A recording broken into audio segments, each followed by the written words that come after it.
ലോകത്തെ അത്യഗാധമായി സ്നേഹിച്ച ദൈവം തൻ്റെ ദൈവത്തിൻ്റെ സമാനത നിലനിർത്തേണ്ട കാര്യമായി പരിഗണിക്കാതെ നമ്മിലൊരുവനായി നമ്മുടെ ഇടയിലേക്ക് കടന്നു വന്നപ്പോൾ ആനയും അമ്പാരിയും ആർപ്പുവിളിയുമായി രക്ഷിക്കാൻ വന്ന രക്ഷകനെ സ്വീകരിക്കേണ്ടതിന് പകരം ഗർഭിണിയായ അവൻ്റെ അമ്മയെ ഇവിടെ സ്ഥലമില്ല എന്ന് പറഞ്ഞ് ഈ ലോകം ആട്ടിപ്പായിച്ചതുകൊണ്ട് കാലികളുടെ നടുവിൽ, കഴുതയുടെയും ആടുകളുടെയും കാളകളുടെയും പശുക്കളുടെയും നടുവിൽ ചാണകത്തിൻ്റെ ദുർഗന്ധം സഹിച്ച് ലോകരക്ഷകൻ ജനിച്ചതിൻ്റെ ഓർമ്മ നാം അയവിറക്കുകയാണെന്ന്.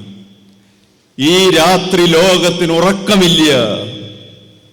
ഇതൊരു തിരുരാത്രിയാണ്, ശാന്തരാത്രി. ഈ രാത്രിയിലാണ് ഭൂമി സ്വർഗമായത്. നമുക്ക് സ്വർഗത്തിൽ ചെന്നാൽ മാത്രമേ മാലാഖമാരുടെ ഗാനം കേൾക്കാൻ പറ്റുള്ളൂ. പക്ഷെ അന്ന് മാലാഖമാർ ഭൂമിയിലിറങ്ങി ഗാനങ്ങൾ പാടി, കണ്ണ് ചിമ്മാതെ നക്ഷത്രങ്ങളത് കണ്ടുകൊണ്ട് നിന്നു. ഈ പ്രപഞ്ചം ഉറങ്ങാതെ കാത്തിരുന്നു. പ്രപഞ്ചത്തിലെ സകല ജീവികളും മാലാഖമാരുടെ ശബ്ദം കേട്ട് അത്ഭുതപ്പെട്ട മനോഹരമായ രാത്രി, ശാന്തരാത്രി, തിരുരാത്രി. ആ രാത്രിയാണിപ്പോ. മഹത്തായ ഒരു ജനനം ഭൂമിയിൽ നടന്നിരിക്കുന്നു. നിങ്ങൾ കുറെ പേരെങ്കിലും ബേത്ലഹേമിൽ പോയിട്ടുണ്ടാവും. ബേത്ലഹേമിൽ ഒരു ഗുഹയിലാണ് ഈശോ ജനിച്ചത്. നാം ഇന്ന് കാണുന്നത് പോലുള്ള ഒരു പുൽത്തൊഴുത്തോ അതുപോലെ ആയിരുന്നില്ല. അത് പാറ തുരന്നുണ്ടാക്കിയ ഒരു ഇടുങ്ങിയ ഗുഹയിൽ യേശു ജനിച്ചു. ഇടുങ്ങിയ ഗുഹ. ഇന്ന് ബേത്ലഹേമിൽ ചെന്നാൽ ആ പള്ളി തന്നെ ഇരിക്കുന്നത് വലിയ കോട്ടയുടെ ഉള്ളിലാണ്. അതിൻ്റെ മുമ്പിൽ തന്നെ ഒരു ഇടുങ്ങിയ ഗുഹയാണ്. ശത്രുക്കൾ കയറാതിരിക്കാൻ അങ്ങനെ ഉണ്ടാക്കിയാണ് ആ കോട്ട. കോൺസ്റ്റന്റൈൻ ചക്രവർത്തിയുടെ അമ്മ ഹെലേന ഉണ്ടാക്കിയ വലിയ കോട്ടയാണ്. ആ കോട്ടയുടെ ഉള്ളിലാണ് ഈ പള്ളി, ക്രിബ്.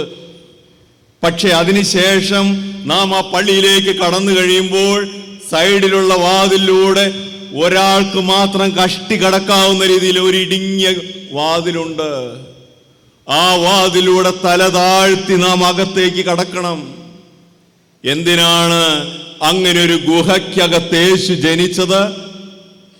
മഹാനായ ഫുൾട്ടൻ ജെ ഷീൻ, അമേരിക്ക കണ്ട ഏറ്റവും വലിയ സുവിശേഷ പ്രസംഗകനായ മെത്രാൻ ഫുൾട്ടൻ ജെ ഷീൻ എഴുതിയ മനോഹരമായ ഒരു ഗ്രന്ഥമുണ്ട്, ലൈഫ് ഓഫ് ക്രൈസ്റ്റ്. ആ പുസ്തകത്തിൽ ഇങ്ങനെ ഒരു എക്സ്പ്ലനേഷൻ അതിന് കൊടുത്തിട്ടുണ്ട്. അത് ഞാൻ നിങ്ങളോട് പറയാണ്. ഉണ്ണീശോ ഒരു ഗുഹയ്ക്കകത്ത് ജനിച്ചു. കാരണം in order to see Jesus you have to stoop. Stooping is a mark of humbleness.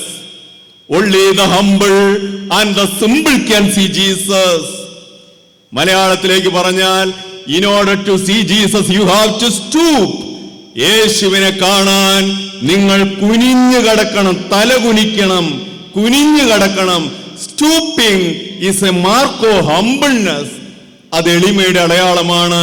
Only the humble and the simple can see Jesus. എളിമയുള്ളവനും ലളിത മനസ്കനുമേ ദൈവത്തെ കാണാൻ പറ്റൂ.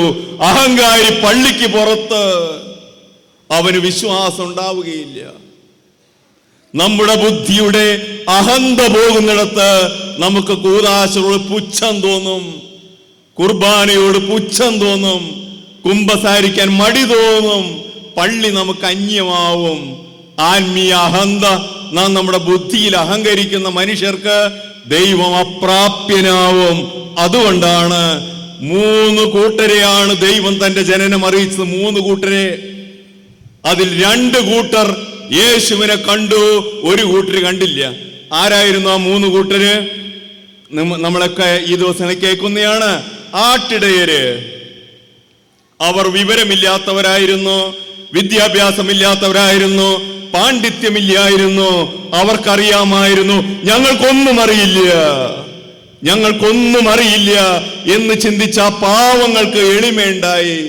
അവര് തലകുനിച്ച് യേശുവിനെ കണ്ടു. പിന്നെ നാം കാണുന്നത് പൂജാ രാജാക്കന്മാരാണ്. ബൈബിൾ പറയുന്നത് വിജ്ഞാനികൾ, ജ്ഞാനത്തിന്റെ അറിവിന്റെ തികവുള്ളവരാണ് വിജ്ഞാനികൾ. വിജ്ഞാനികളായ എല്ലാ മനുഷ്യർക്കും ഒരു അറിവുണ്ട്. ഞങ്ങൾക്കെല്ലാം അറിയില്ല. അവന് എളിമയുണ്ട്. വിജ്ഞാനികളായ രാജാക്കന്മാർക്ക് എളിമയുണ്ട്. അവരും യേശുവിനെ കണ്ടു. എന്നാൽ വേറൊരു വിഭാഗത്തെ പറ്റി ബൈബിൾ പറയുന്നുണ്ട്. അതാണ് ഹെറോദേസിന്റെ കൊട്ടാരത്തിലെ പണ്ഡിതർ. വലിയ ലൈബ്രറിയൊക്കെ അരിച്ച് പരിശോധിച്ചു, പുരാതന ഗ്രന്ഥങ്ങളൊക്കെ അവർ പഠിച്ചു. എന്നിട്ട് കൃത്യമായിട്ട് അവർ പറഞ്ഞു, പൂജാ രാജാക്കന്മാർക്ക്, ജ്ഞാനികൾക്ക് അവർ വഴി കാണിച്ചു കൊടുത്ത്, ഇന്ന സ്ഥലത്ത് ഈ വീട്ടിൽ കിടക്കുന്നവൻ ആ കുഞ്ഞ് ഇസ്രായേലിന്റെ രാജാവായിരിക്കും, അങ്ങോട്ട് പോയിക്കൊള്ളുക എന്ന് പറഞ്ഞു വിട്ട ആ വിജ്ഞാനികൾ, പക്ഷെ അവർ യേശുവിനെ കാണാൻ പോയതായി ബൈബിൾ ഒരു സ്ഥലത്തും പറയുന്നില്ല. ബുദ്ധിയിൽ അഹങ്കരിക്കുന്നവന് ദൈവത്തെ നഷ്ടപ്പെടും. വലിയ ലൈബ്രറികളിലും ഹെറോദേസിന്റെ കൊട്ടാരത്തിലും രമിക്കുന്നവന് ദൈവത്തെ കാണാൻ പറ്റുകയില്ല. അതുകൊണ്ടാണ് ഇന്ന് നാം പ്രാർത്ഥിക്കേണ്ടത്, വിജ്ഞാനികളുടെ ജ്ഞാനവും പാവപ്പെട്ട ആട്ടിടയുടെ എളിമയും തരണമേ. ഈ കിടക്കുന്ന ശിശു ദൈവമാണെന്ന് അംഗീകരിക്കാൻ ഓരോ ദിവസവും ഞങ്ങളുടെ അൾത്താരിൽ വരുന്ന ബലഹീനമായ അപ്പം ദൈവമാണെന്ന് അംഗീകരിക്കാൻ ബുദ്ധി തരണമേ, ജ്ഞാനം തരണമേ എന്ന് നാം പ്രാർത്ഥിക്കണം. അതാണ് സ്നേഹമുള്ളവരെ, ഒറ്റ ആശയോടെ ക്രിസ്മസിന്റെ അന്ന് നാം മറക്കാതെ സൂക്ഷിക്കേണ്ടതുണ്ട്. അതെന്താണെന്നറിയാവോ?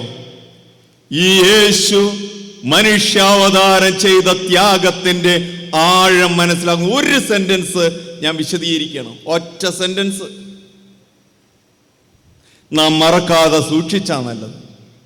ലൂക്കായുടെ സുവിശേഷം 2-ാം അധ്യായത്തിൽ 12-ാമത്തെ വാക്യം ഇങ്ങനെയാണ്: ആട്ടിടയരുടെ അടുക്കലേക്ക് മാലാഖ പറന്നു ചെന്നു, നിങ്ങൾക്കായി ഒരു രക്ഷകൻ ജനിച്ചിരിക്കുന്നു, നിങ്ങൾ ഇപ്പോൾ ഈ ആടിനെയൊക്കെ വിട്ട് ബേത്ലഹേമിലേക്ക് പോകണം, നിങ്ങൾക്കായ ഒരു സുവാർത്ത ഞാൻ അറിയിക്കുന്നു, ഇതാ രക്ഷകൻ ജനിച്ചിരിക്കുന്നു. ആ പാവങ്ങള് ദാവീദിന്റെ പട്ടണത്തിലേക്ക് പോവാൻ അവരേതോ പാറയുടെ ഇടുക്കിലും മലകളിലും മേഞ്ഞുകൊണ്ടിരുന്ന ആ പാവാട്ടിടയര് ഇത്രയും വലിയൊരു പട്ടണത്തിലേക്ക്, ദാവീദിന്റെ പട്ടണമായ ബേത്ലഹേമിലേക്ക് പോകണം എന്ന് പറഞ്ഞപ്പോൾ മാലാഖയോട് ഒരു ചോദ്യമുണ്ട്. അവര് ചോദിച്ചേ, മാലാഖേ, ഞങ്ങൾ അവിടെ ചെന്ന് കഴിയുമ്പോൾ, പട്ടണത്തിൽ ചെന്ന് കഴിയുമ്പോൾ 100 കണക്കിന് കുഞ്ഞുങ്ങൾ ഉണ്ടാവും, അതിൽ ഈ ദൈവത്തിന്റെ പുത്രൻ ആരാന്ന് ഞങ്ങൾ എങ്ങനെ തിരിച്ചറിയും?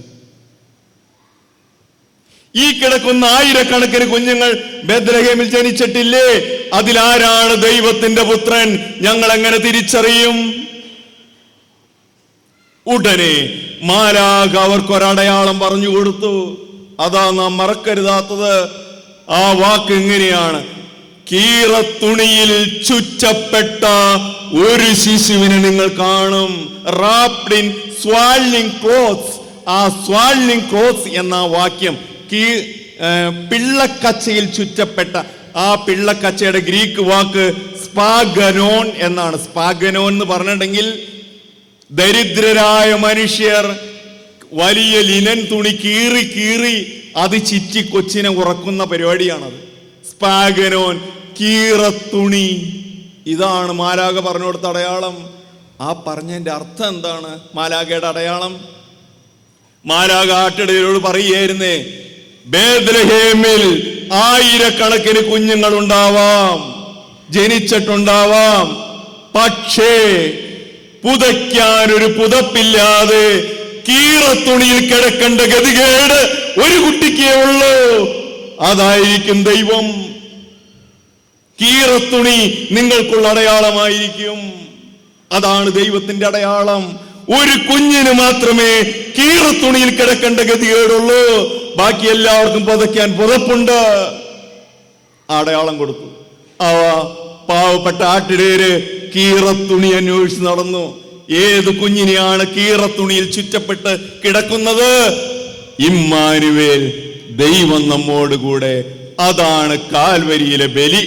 നമ്മുടെ കർത്താവിൻ്റെ ബലി ആരംഭിക്കുന്നത് ബേത്ലഹേമിലാണ്. ബേത്ലഹേമിൽ ആരംഭിച്ച ബലി മനുഷ്യ സ്നേഹത്തിന് വേണ്ടി ദൈവം ഏറ്റെടുത്ത കുരിശ്, കുരിശിൽ തറയ്ക്കപ്പെട്ട, മഞ്ഞിൽ തളയ്ക്കപ്പെട്ട ഉണ്ണിയുടെ രൂപം. ആ നിഷ്കളങ്ക ശിശു മനുഷ്യന്റെ ആത്മാവിന്, എന്റെയും നിങ്ങളുടെ ആത്മാവിന് എന്ത് വിലയുണ്ടെന്ന് നമ്മെ പഠിപ്പിക്കുന്നു. അതുകൊണ്ട് ദൈവം നമ്മുടെ ആത്മാവിനെ തേടുന്നു. എല്ലാം സ്വർഗം വെടിഞ്ഞ് ദൈവം ഭൂമിയിലേക്ക് ഇറങ്ങി. അവൻ കുരിശോളം തന്നെ താഴ്ത്തി മനുഷ്യരക്ഷയ്ക്ക് വേണ്ടി നമ്മുടെ ആത്മാവിൻ്റെ വില എന്ത് ഭയങ്കരമാണെന്ന് ദൈവം മനുഷ്യാവതാരത്തിലൂടെ നമ്മെ പഠിപ്പിക്കുന്നു. ഈ വിശുദ്ധ കുർബാനയിൽ ദൈവമേ, ഞങ്ങളുടെ ആത്മാവിൻ്റെ വില എന്തെന്ന് ഞങ്ങൾക്ക് ബോധ്യപ്പെടുത്തി തരണമേ. നീ സഹിച്ച കണ്ണീരിൻ്റെ, ത്യജിച്ച സുഖത്തിൻ്റെയും, നീ ഇല്ലായ്മ ചെയ്തതിൻ്റെയും വില എന്തെന്ന്, അതെന്തിനു വേണ്ടിയായിരുന്നു ഞങ്ങളെയും ബോധ്യപ്പെടുത്തണമേ. ആ ബോധ്യത്തിന് വേണ്ടി വിശുദ്ധ കുർബാനയിൽ നമുക്ക് പ്രാർത്ഥിക്കാം.